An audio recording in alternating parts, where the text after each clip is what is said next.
Okay, what else is in the sequence Hall of Fame? D, what would we call these guys? 1, 4, 9, 16, dot, dot, dot. The perfect squares. So how are you going to generate the perfect squares? What formula does that? Yep, just square the input, right? Check it. If you plug in 1, you should get 1, do you? A1, 1 squared, yeah. If you plug in 2, will you get 4? You bet. If you plug in 3, A3, 3 is the input, 3 squared is 9, yeah. You can check your answers when you're looking for an explicit formula. Make sure you get the right outputs. Don't call out the answer if you've seen this a bunch of times. 1, 1, 2, 3, 5. Let's talk about what the next term or output in the sequence would be. But don't shout out what the name of the sequence is if you recognize it. What's the next term going to be? Just shout that out if you know it. 8, sure. And then the next one? 13. One more. 21. What are we doing to go from one term to the next term? You're adding them together. You're adding how many terms together? 2. The 2 previous terms. So you kind of, to do that, you have to start with these 2. And then, okay, if you add these 2, you can get this one, right? And then you go over to these 2. You add these 2, 1 plus 2, you can get 3. 2 plus 3 is 5. 3 plus 5 is 8, so on and so forth. But the way we're generating these outputs, these terms of the sequence, 1, 1, 2, 3, 5, it's different than how we thought of the other sequences in the Hall of Fame. Because we're generating a term by looking at the sum of the 2 previous terms. We didn't do that in the other sequences. We just came up with a formula, a plug and chug formula. You plug in 1,000 into the formula. Is it easy enough in the last problem? Is it easy enough to get the A1000, the 1,000th term of the sequence?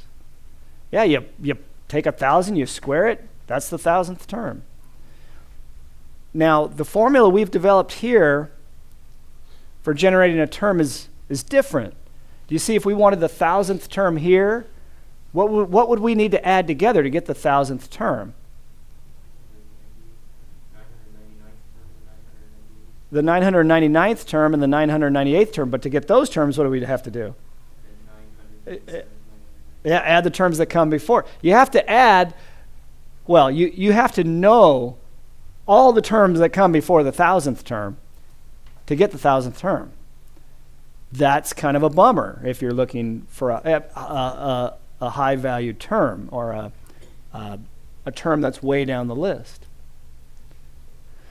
So we can represent the formula we have here for the nth term.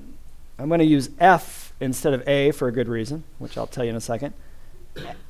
The nth term, F subscript n, would be, let's see. We'd have to take the term that comes before the nth term. What would the subscript on that be?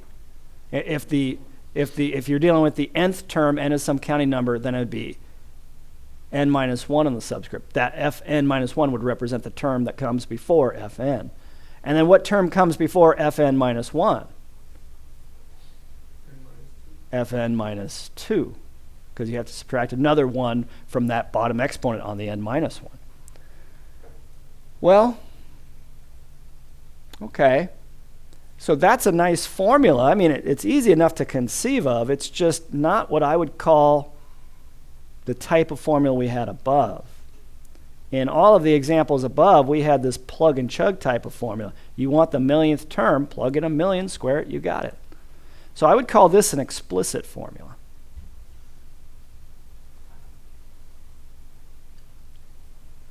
And in contrast with the idea of an explicit formula, I would call the formula that generates the nth term here, I would call this recursive. Recursive formulas are really big in computer science